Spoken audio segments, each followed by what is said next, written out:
Ang hirap ng ganitong long distance relationship, no, guys. Alam niyo yon, namatayan yung asawa ko ng tatay. So, kailangan niya ng karamay kasi mag-isa lang siya doon. Hindi tayo makapunta. Ang layo niya kasi nasa Australia siya. So, maghapon lang ako dito sa kwarto. Kausap lang siya maghapon kasi kailangan niya na makakausap para hindi na siya malungkot. So, kami ng anak niya, inaaliw lang siya.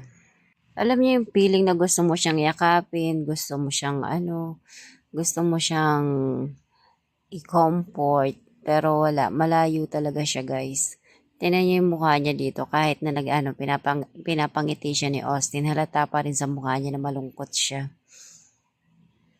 Matagal na akong gustong kunin ng asawa ko dito, dadalhin sa Australia, kaso lang ayoko dahil may iwan ako mga anak ko dito. Ayoko iwan yung 3 anak ko kasi si Austin lang ang pwede kong madala. Pero sabi naman niya, konting panahon lang naman daw ang pag-aantay, pwede ko na rin namang makuha yung mga bata.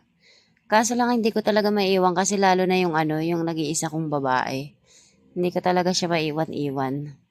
Alam niyo yung feeling na nasa malayo ka pagkatapos may ka dito, may maiiwan ka dito. Yun ang iniisip ko lagi. Baka hindi rin ako magtagal sa Australia, baka umuwi rin ako bigla. So, kaya hindi ako sumasama sa kanya, guys. Hopefully next year, eto, I made up my mind. Wow, I made up my mind na. So, baka next year, matuloy na yung pagsama ko sa kanya.